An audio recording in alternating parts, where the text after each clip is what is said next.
Sud Radio, les vraies voix qui font bouger la France. 19h-20h, les vraies voix qui font rouler la France. Et les vraies voix qui font rouler la France avec Philippe David jusqu'à 20h avec... ça s'est passé le 12 décembre dernier. L'organisation des Automobiles Awards a décerné des prix à tout le secteur automobile. Notre invité Lionel Robert sera avec nous dans quelques instants, directeur de LR6 66, organisateur donc de ces Automobiles Awards. Ensuite, on parlera de la limitation aux véhicules critère 3 des ZFE à compter du 1er janvier prochain, c'est-à-dire dans à peine 2 semaines. Ça va toucher le Grand Paris, et le Grand Paris, ce n'est pas que Paris, ça va jusqu'à la 86, mais aussi d'autres agglomérations comme Lyon. On en parlera avec une voix qu'on connaît bien sur Sud Radio, celle de Pierre Chasseret, le porte-parole de 40 millions d'automobilistes. Et puis le Bon Coin, vous le savez, c'est peut-être l'endroit où se vendent le plus grand nombre de voitures d'occasion, et généralement on fait un bilan des voitures qui se vendent le mieux, les catégories, le type de carburation, en tout cas électrique ou pas. On fera un bilan avec Olivier Flavier, directeur automobile du Bon Coin. On vous souhaite la bienvenue, c'est les vraies voix qui font rouler la France. Les vraies voix Sud Radio. Et avant tout, un coup de gueule au 0826 300 300. Et c'est Anthony qui nous appelle de Paris, responsable commercial dans l'automobile. Bonsoir Anthony. Bonsoir. Bienvenue, et vous voulez rebondir sur comment le marché de l'automobile est en train de mourir. C'est un coup de gueule.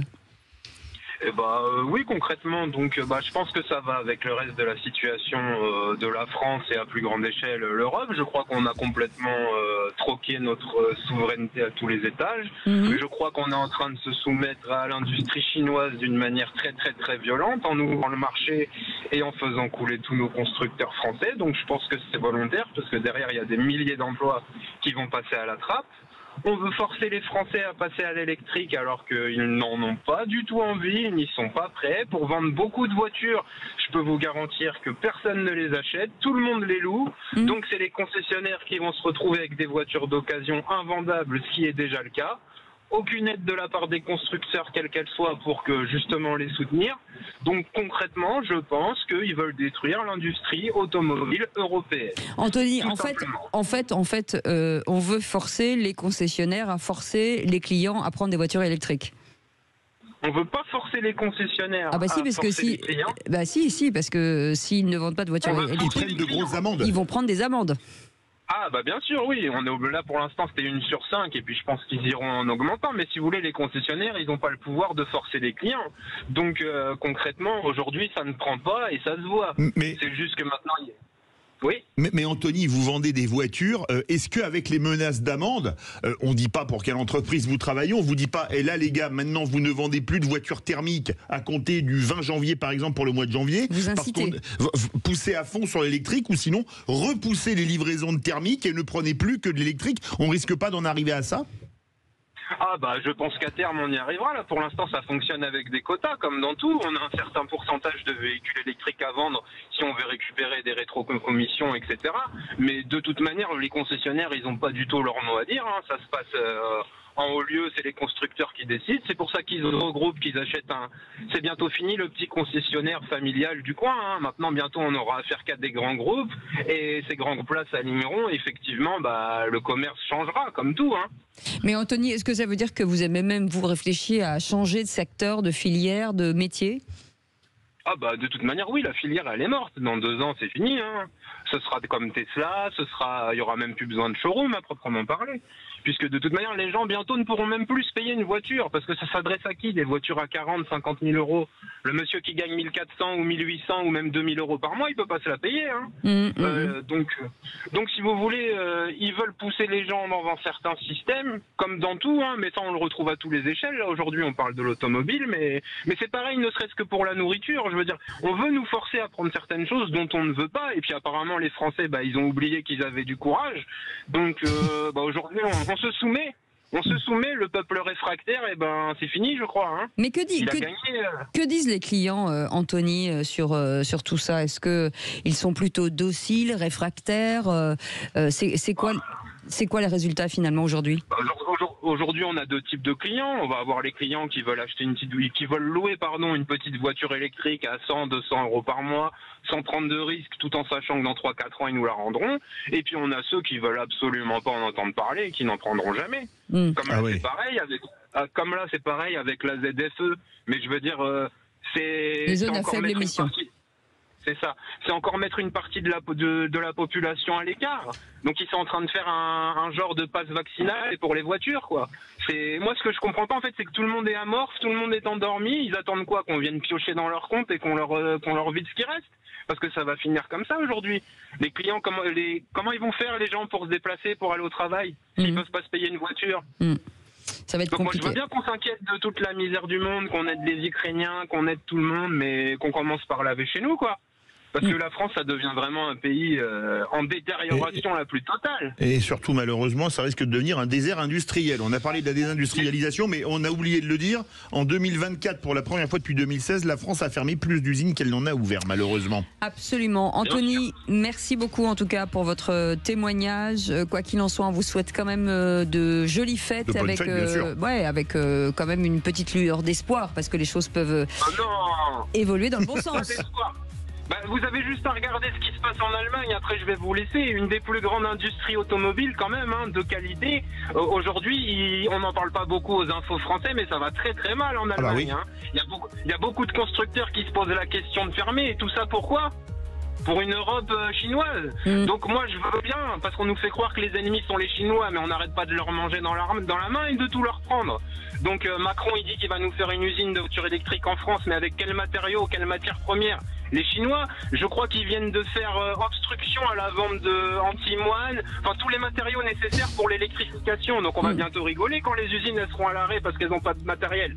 Enfin, la France savait tout faire et maintenant elle ne fait plus rien. Que voulez-vous? En tout cas, dans un instant, restez bien à l'écoute puisque Lionel Robert sera avec nous, directeur de LR66, organisateurs des Automobiles Awards. Et je peux vous assurer que des voitures, il y en a de très très belles. Et on va revenir justement sur ce classement, ce palmarès magnifique avec notre invité dans un instant. À tout de suite. Sud Radio. Sud Radio. Parlons vrai. Parlons vrai. Sud Radio. Parlons vrai. Pour sauver le... Sud Radio, les vraies voix qui font bouger la France. 19h-20h, les vraies voix qui font rouler la France.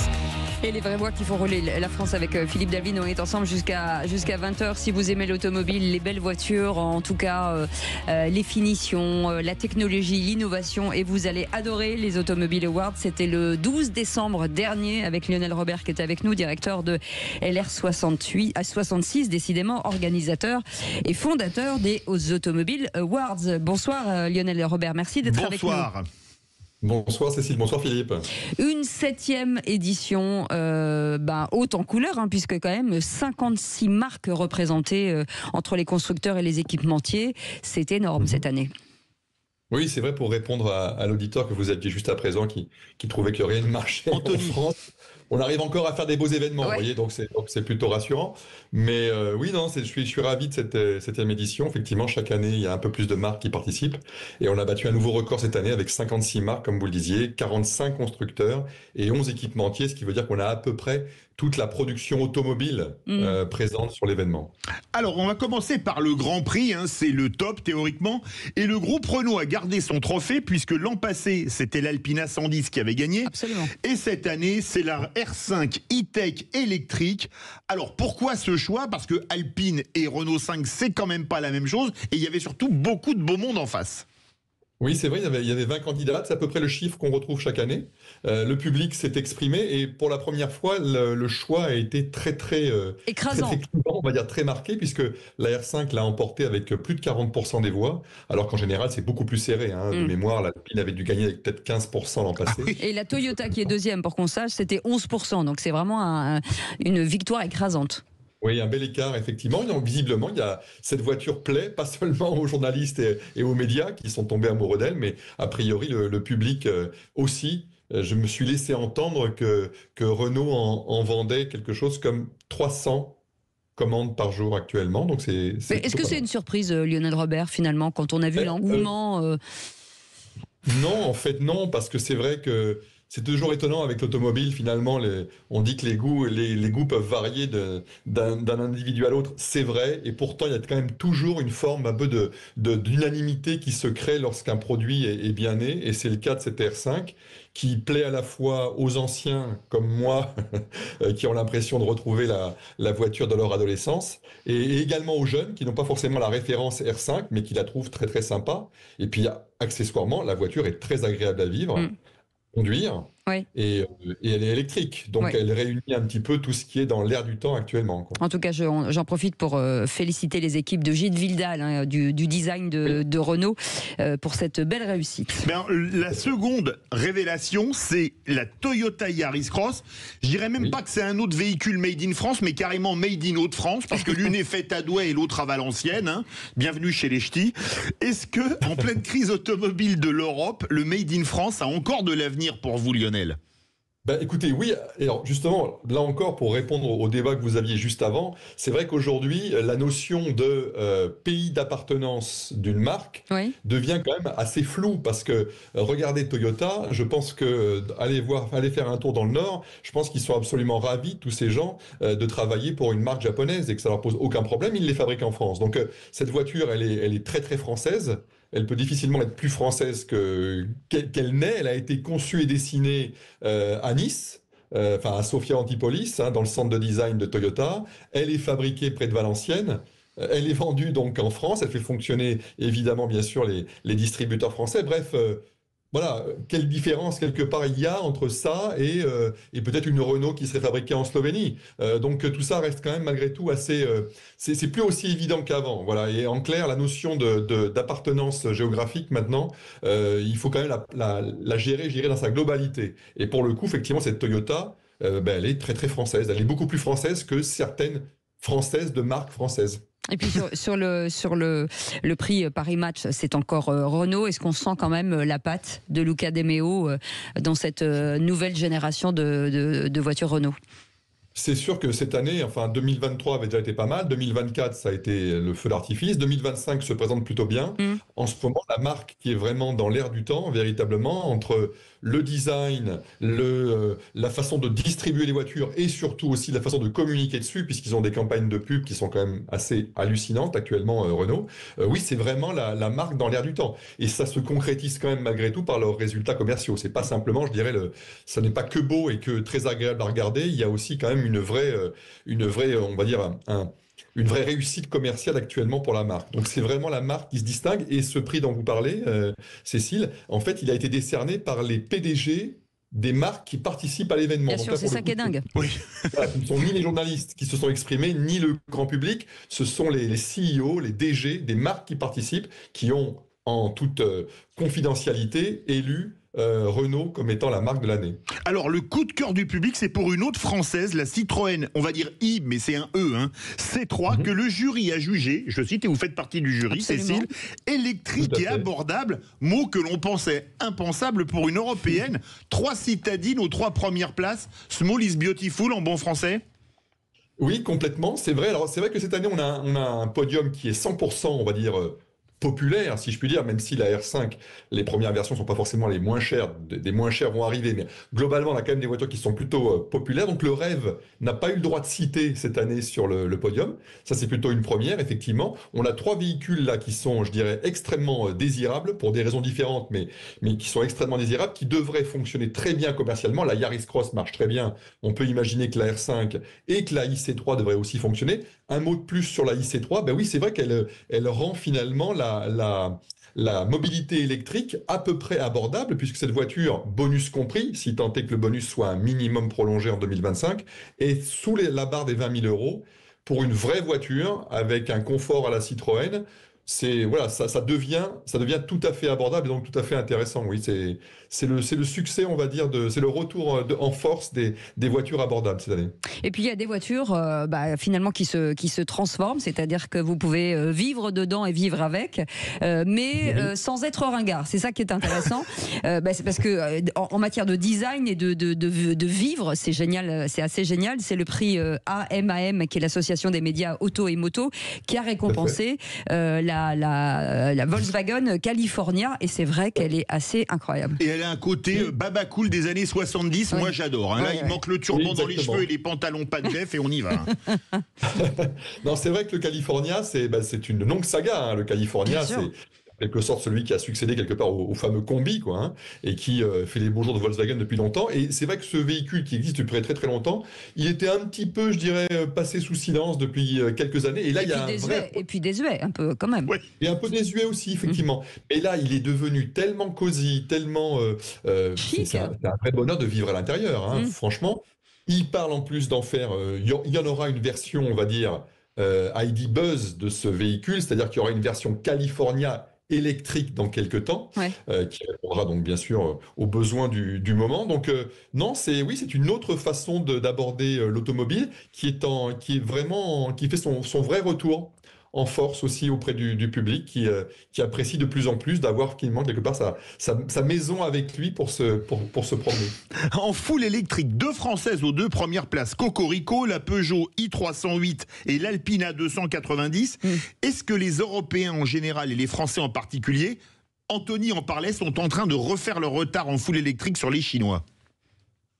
Écoutez, c'est toujours difficile parce que alors, là, pour le coup, cette catégorie, elle était vraiment très, très disputée. Donc, les vainqueurs se sont imposés avec une infime marge d'avance sur leurs concurrents. Il n'y avait pas la ligne droite de Longchamp, comme disait un célèbre commentateur de football qu'on aimait tous.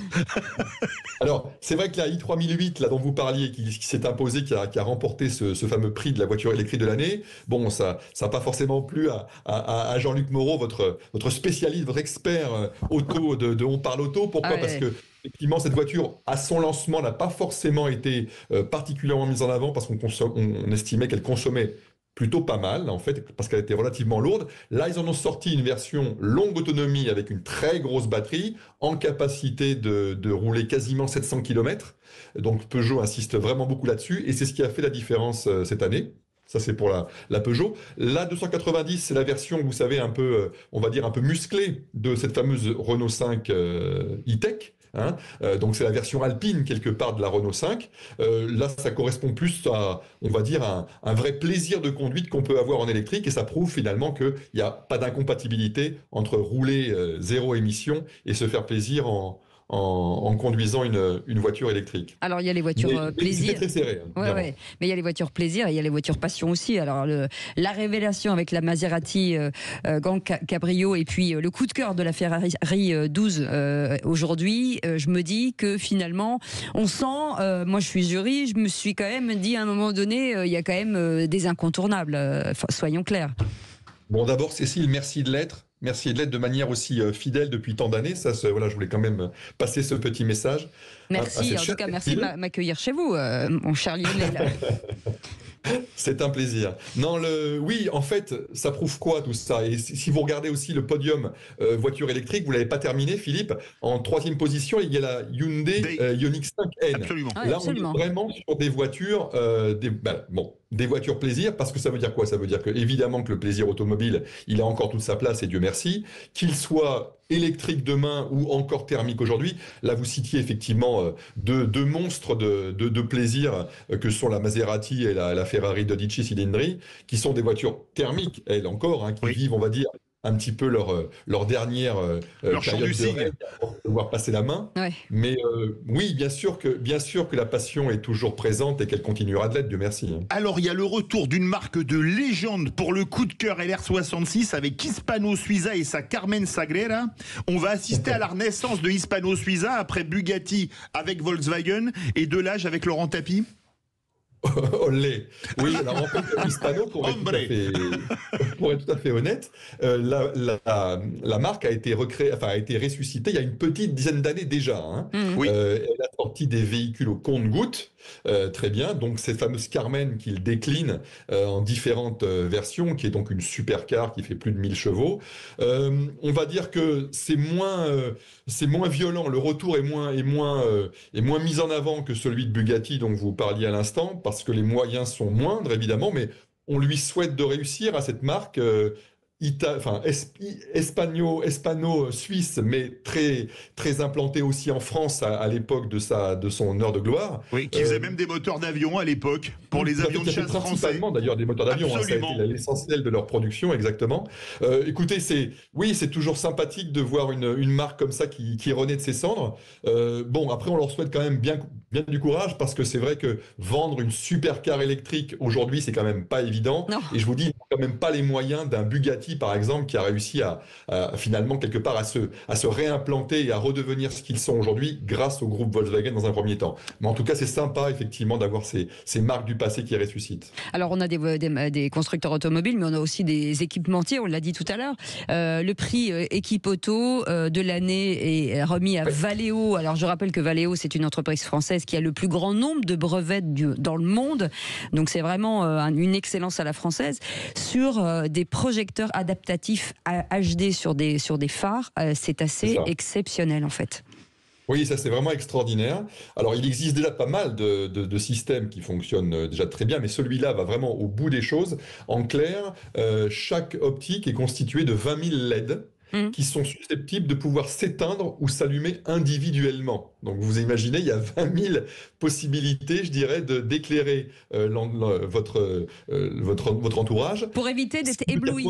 C'est ça qui est Voilà, intéressant. exactement. Ce qui veut dire qu'en fait, vous circulez en permanence en plein phare, et le système est en capacité d'éteindre les LED qui sont susceptibles à la fois d'éblouir les gens qui arrivent en face de vous, mais également les panneaux, par exemple, qui seraient susceptibles, en renvoyant la lumière vers vous, de vous éblouir vous-même. Voilà. Ah oui. Donc en clair, vous avez une vue parfaitement remarquable de tout votre environnement visuel face à vous, avec cette capacité d'éteindre effectivement, voilà, tout ce qui est susceptible de vous gêner ou de gêner les gens qui vous entourent. Alors, l'innovation green revient à une autre entreprise française, Solution F, qui a conçu un kit de rétrofit d'un nouveau genre, puisqu'il permet de transformer un véhicule thermique en hybride rechargeable. Alors expliquez-nous, parce que c'est quand même assez révolutionnaire.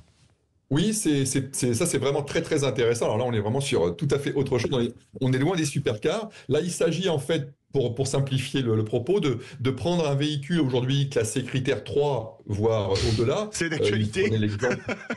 Pardon ? C'est d'actualité, les critères 3, on va en parler tout à l'heure. Il prenait l'exemple de toutes ces voitures qui vont être interdites de ZFE, comme par exemple, je crois, il y a 800 000 Clio qui sont par exemple concernés par ce problème. On retire en fait, je dirais tout ce qui n'a plus lieu d'être. C'est-à-dire qu'on remplace, en fait, on insère une batterie avec un kit batterie, alternateur et tout ce que vous voulez pour venir s'adjoindre au moteur thermique. On retire évidemment la boîte de vitesse d'origine, voilà.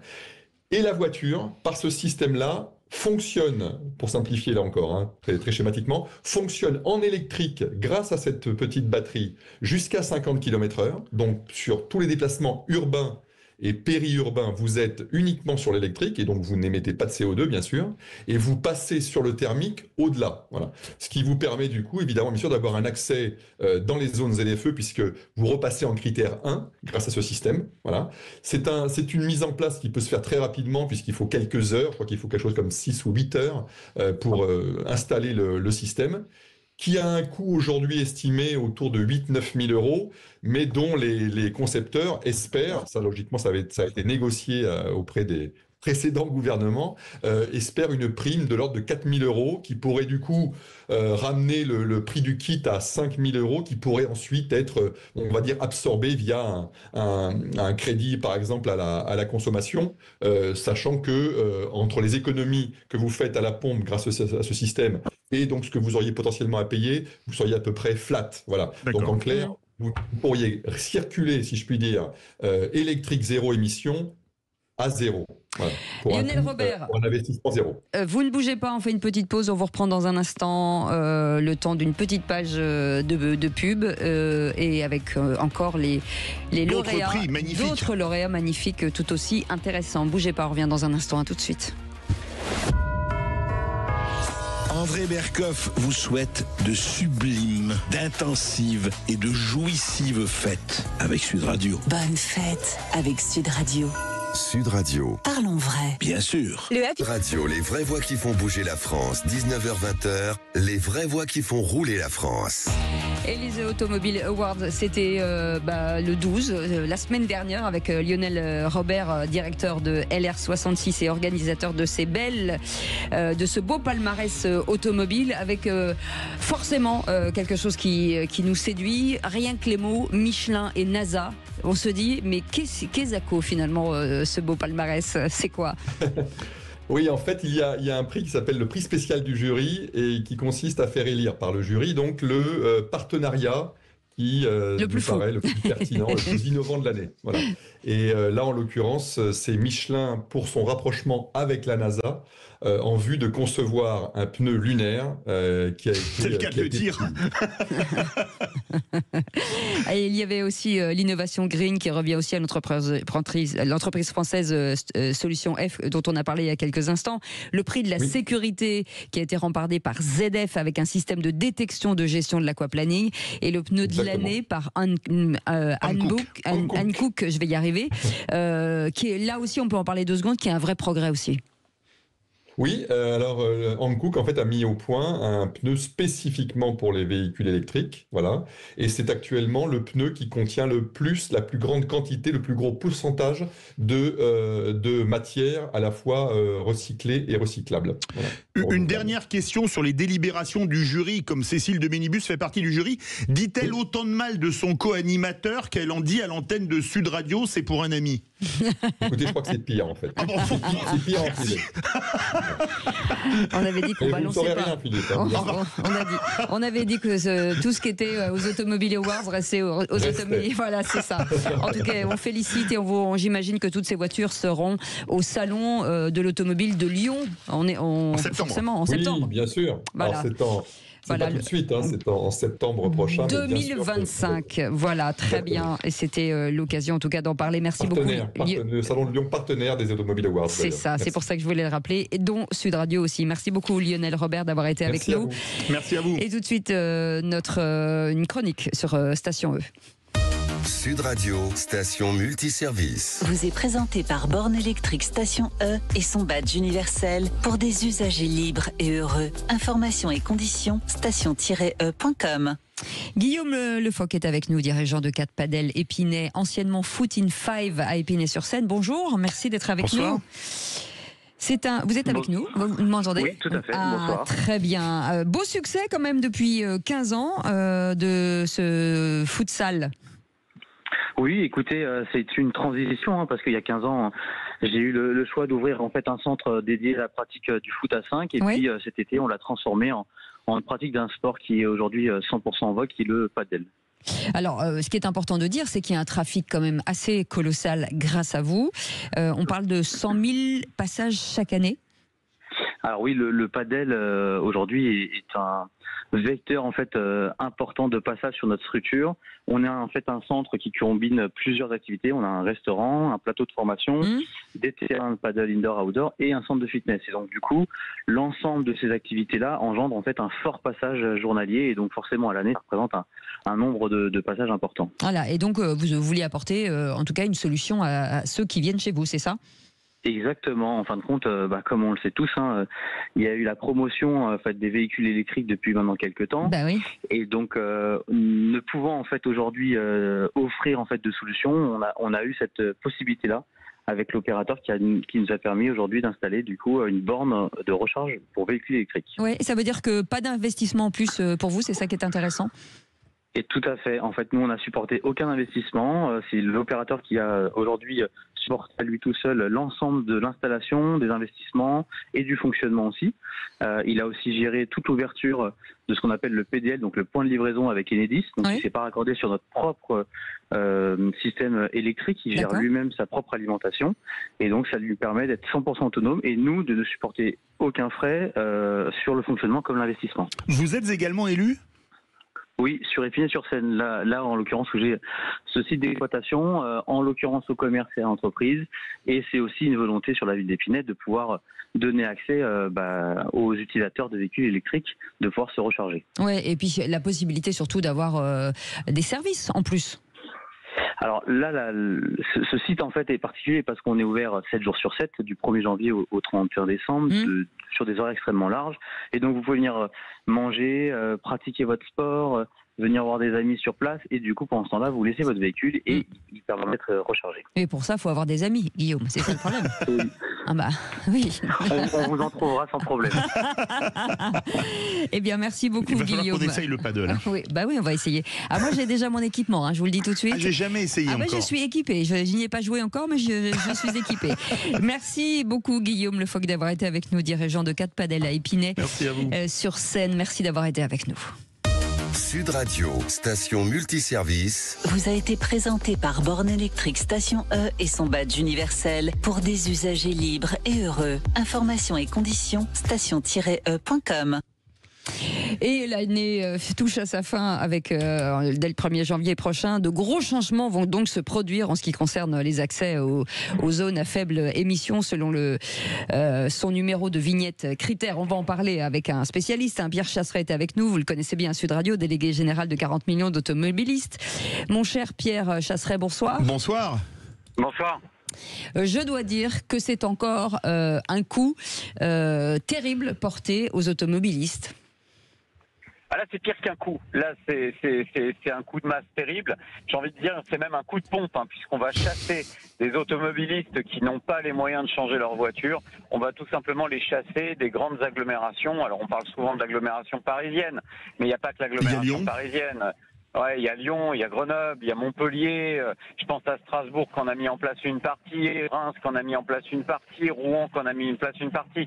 Bref, du jour au lendemain, il va falloir devenir Champollion pour savoir si on a le droit de rouler ou pas, parce que chaque agglomération de France, parmi les 42 agglomérations qui peuvent mettre en place les zones à faible émission, eh bien chacun fait un peu ce qu'il veut.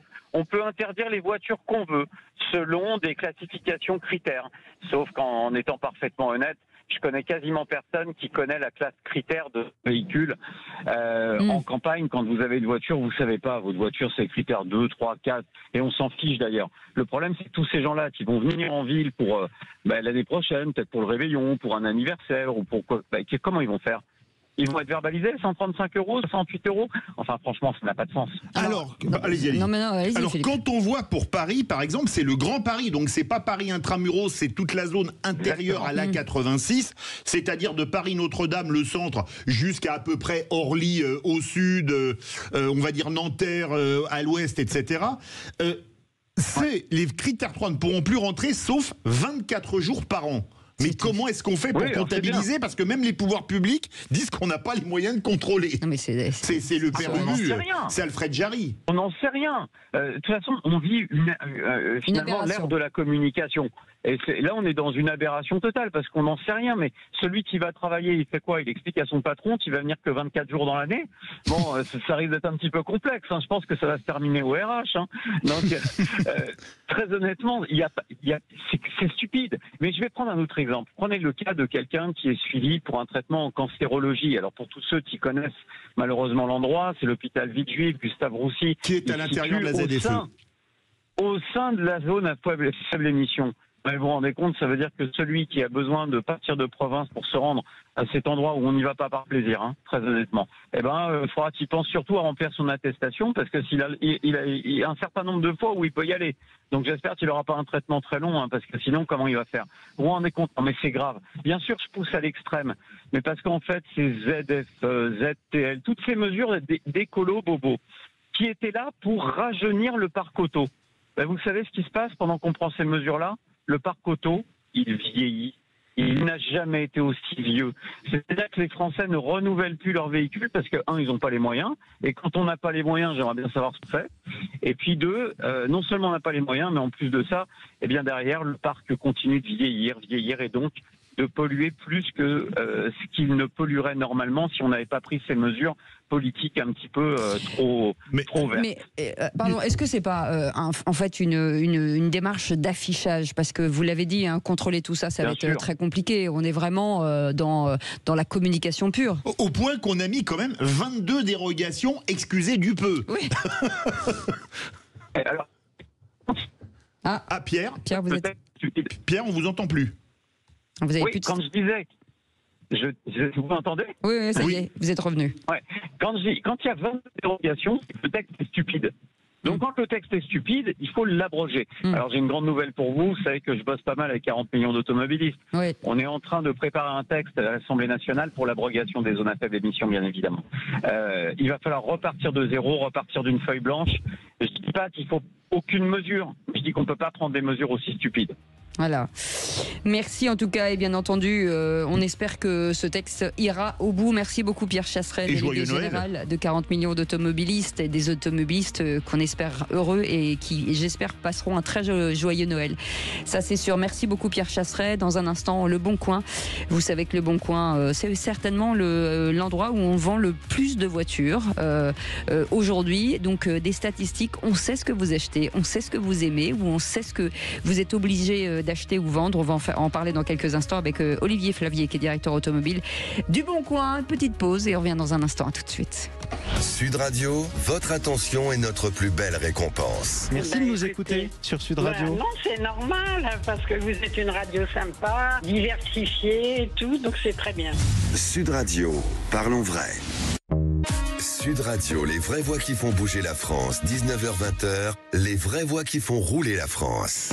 Et nous sommes avec Philippe David et comme tous les jeudis soirs, vous savez que la Sud Radio, c'est la voiture, enfin c'est la radio pour les voitures. On aime les territoires, on aime les voitures et on aime ceux qui s'en occupent. Et voilà, Le Bon Coin, quelle que soit la voiture que vous vendez ou que vous achetez, vous pouvez en tout cas, à un moment donné, vous retrouver sur Le Bon Coin.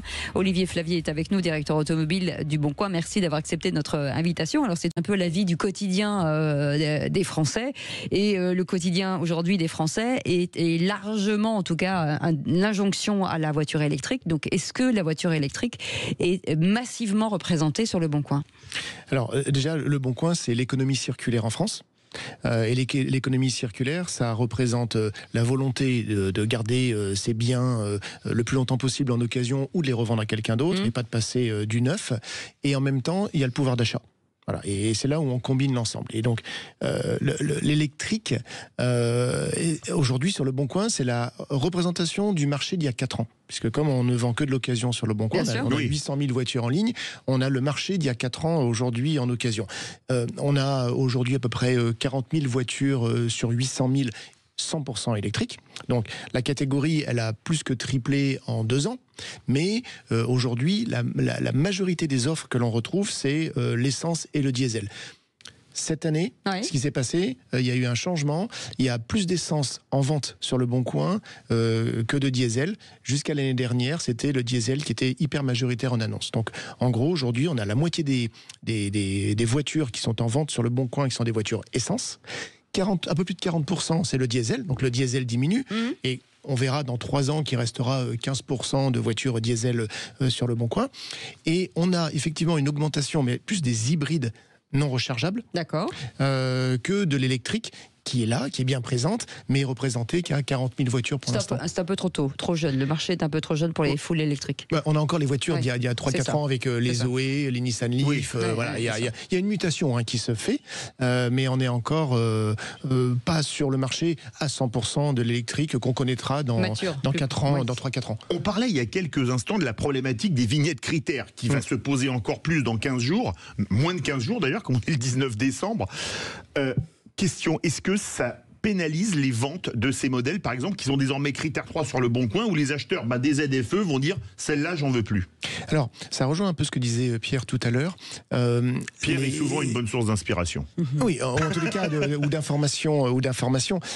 Les critères 3, on n'en a plus énormément de déclarés sur Le Bon Coin. C'est-à-dire que soit on trouve bien les 1 ou 2. Mais pour ceux qui écoutent critères 3, c'est-à-dire on est dans quelles années? On est sur les années diesel. Là, déjà, c'est du diesel la plupart du temps.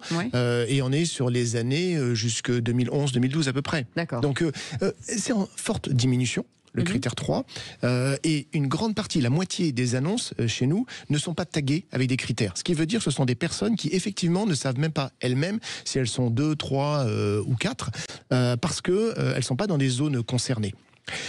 Nous, ce que l'on constate, c'est que dans les zones concernées, alors on peut prendre l'exemple de Grenoble, qui est un bon exemple, effectivement, où c'est assez drastique, et de plus en plus drastique sur le critère.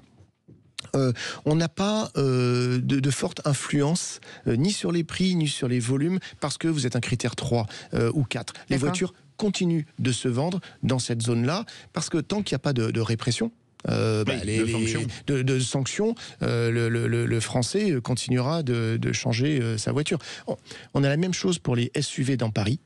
Depuis qu'il a été... Le stationnement beaucoup plus cher. Exactement. Donc, on a un frémissement depuis 3 mois sur le Bon Coin de vente de voitures SUV. Avant, on avait... le segment du SUV est un segment très porteur. On avait à peu près 8 à 10% d'annonces en plus tous les mois depuis quelques mois. Et là, on en a entre 13 et 15%. Donc ça veut dire que les Parisiens, intramuros, sont en train de vouloir vendre leur SUV actuellement. Ça a un impact sur le prix ? Non, parce que il y a en fait, ce marché de l'occasion, de l'automobile, c'est un marché d'offres et de demandes. Et il y a une grosse demande en France pour le SUV. C'est la catégorie qui bouge le plus, qui augmente le plus, parce qu'en fait, le SUV vient remplacer le monospace d'il y a 15 ans. C'est ça. Quelle est la voiture la plus vendue en fait encore aujourd'hui ? Vous allez tomber sur la Clio, vous allez tomber sur la Golf, vous allez tomber sur la C3, vous allez tomber 208. La 208, la 2008 Yaris aussi, la Yaris.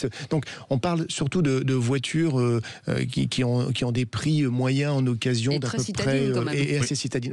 Parce que alors déjà, sur les prix, on est aux alentours de 15 000, 17 000 euros, ce qui est déjà beaucoup, mais la moyenne des voitures d'occasion en France, c'est 20 000 euros. Et pourquoi citadine ? Parce qu'en réalité, quand on regarde l'usage des Français, c'est là on peut faire le lien avec l'électrique, le Français parcourt pas 300 km par jour. Donc forcément, on se retrouve avec des voitures plus petites, avec pour des kilométrages d'à peu près 30 km par jour. Alors... je voulais juste rebondir en disant sur les tarifs, parce que quand on achète aujourd'hui une voiture, on se rend compte que les prix ont explosé. On a pris 20 ou 30% sur les voitures neuves. Est-ce que c'est le cas aussi sur les voitures d'occasion ? Le marché, les prix ont explosé depuis, après le Covid. On a manqué de voitures. En France, il y a une offre et une demande qui s'est régulée et le prix des voitures a beaucoup augmenté. On a augmenté de 20 à 30%. Enfin, les prix de l'occasion ont augmenté de 20 à 30% en 3 ans. Là, depuis un an, un peu plus d'un an, c'est intéressant, les prix ont rebaissé de 15%. Donc aujourd'hui, mais elles n'auront jamais retrouvé le prix d'avant. Non, mais après, entre-temps, il y a eu de l'inflation. Là, on parle de 4 ans. On parle d'un laps de temps de 4 ans. Si je faisais fi de l'inflation, enfin si je rentre l'inflation dedans et je regarde les prix d'il y a 4 ans, en gros une voiture d'occasion aujourd'hui est de comparable à 1 000 euros plus cher qu'il y a 4 ans. Donc on revient à des niveaux plus normaux. Y a-t-il des véhicules exotiques sur le Bon Coin ? Je sais pas, une traction avant, une 4 chevaux, une R16 ? Alors, sur le Bon Coin, il y a tout. On a 800 000 voitures. On est effectivement la place de marché. 800 000, c'est énorme. C'est énorme. C'est la première place de marché en France. Donc on retrouve toutes sortes de voitures. Donc on a, je vais vous donner plein d'exemples. On est la place de marché avec le plus de Porsche. On a 12 000 Porsche en ligne. Ah bon ? C'est énorme. 12 000. C'est-à-dire qu'il y a 12 000 voitures de Porsche en vente en France. On n'est que français. On a 725 Ferrari en vente actuellement sur le Bon Coin. C'est énorme. Donc, non, ça vous donne l'ampleur. Ça sent l'exil fiscal. Non, ça a toujours été ça. Non, ça a toujours été le cas. Ça a toujours été le cas. On a 30 000 Clio en vente en même temps aussi. Et donc, à l'intérieur de cela, on retrouve des modèles intéressants. Alors, on a des voitures. Alors, si je reste toujours dans le haut de gamme, après, je vais redescendre dans les voitures plus abordables. Mais on a, par exemple, la Ferrari. La voiture, la Ferrari à 4,8 millions sur le Bon Coin aujourd'hui, d'euros. 4,8 millions d'euros aujourd'hui sur le Bon Coin. De particulier à particulier. Donc non, ça c'est un professionnel qui vend. Professionnel, oui. Faut attendre d'avoir le virement avant qu'ils partent avec les clés, quand même. Ouais, ou vendre, c'est l'équivalent de 250 véhicules d'occasion. Mais ces ventes-là, vous les suivez, vous checkez quand même, parce que c'est atypique quand même. Oui, mais on a beaucoup de voitures atypiques. Ce que l'on voit, c'est des rotations des voitures. Et on a une traçabilité des voitures aussi, parce que lorsqu'un professionnel met une voiture en vente, généralement, il y a une traçabilité de la voiture sur le Bon Coin que l'on met pour voir le nombre de propriétaires avant, est-ce qu'elle a été accidentée, est-ce que c'était un taxi, enfin dans le cas de la Ferrari non, n'est-ce pas? Donc, ce serait surprenant. Mais c'était pas le cas. On a une DB6, on a des DB6, c'est James Bond, Aston Martin DB6, donc c'est la vraie, c'était la DB5. La DB6, elle ressemble énormément. On a alors, un véhicule utilitaire. On a la C15 Léopold, si vous connaissez. La C15 de Citroën, oui, c'est la petite camionnette. Voilà, mais la Léopold, c'est un carrossier qui l'a transformée avec 2 essieux à l'arrière, donc c'est une 6 roues. Donc on a une 6 roues, les 2 roues à l'avant bien sûr, et les 4 à l'arrière. Oui. Comme ça permettait d'avoir plus de poids. On a ça sent le roussi. Non mais les zébrés et tout, elle est chouette, vous la voyez sur le bon coin actuellement, les zébrés. On a une amphicar. Ça, amphicar. Alors voilà, c'est une voiture des années 60. Vous pouviez aller sur l'eau avec un petit moteur. Elle est complètement amphibie. Vous êtes à 10 km/h sur l'eau, à mon avis à 90 sur la route. On a ce type de voiture aussi sur le bon coin qui est vraiment atypique. En tout cas, voilà, on pourrait vous écouter pendant des heures parce que c'est vrai que c'est passionnant. Hein. C'est le reflet de notre société, le bon coin, et c'est vraiment intéressant chaque année, à chaque fois quand vous venez nous voir. Merci beaucoup en tout cas d'avoir été avec nous, mon cher Olivier Flavier. Vous êtes directeur automobile du Bon Coin, mais un truc qui roule aussi, c'est le ballon. le But Football Club avec Lionel Rousseau et bien sûr toutes ces personnalités qui se succèdent dans cette émission. C'est une circonférence, le ballon, qui n'est pas ovoïde, vous voyez, pour que ça puisse tourner sur lui-même, effectivement, et c'est pour ça que ça nous amuse chaque semaine. Le jeudi notamment, donc avec Karim Zeribi ce soir, avec Benjamin Danet, Jimmy Algerino et avec Franck Enouda, qui est un agent de footballeur spécialisé dans le foot brésilien. Il nous dira s'il y a des pépites qui vont arriver en France. Il nous dira aussi peut-être si Pogba peut migrer vers d'autres pays. Mais pourquoi pas? Et pourquoi pas? Ou alors en Arabie Saoudite, ou alors à Marseille, ou à Manchester City. C'est la star du mercato. On va en parler, puis on évoquera aussi le cas de monuments en péril que sont Saint-Etienne et Nantes en délicatesse et qui vont changer d'entraîneur. C'est le jeudi soir, c'est dans notre émission, c'est But Football Club. Eh bien, on adore ça. Surtout ne pas manquer. Merci beaucoup en tout cas. C'est dans un instant. Merci Philippe David. On se retrouve demain à partir de 17h. Passez une très belle soirée. Merci Nadjet, merci Maxime et merci à nos équipes formidables. Merci à tous. Bisous, prenez soin de vous. Salut, à demain.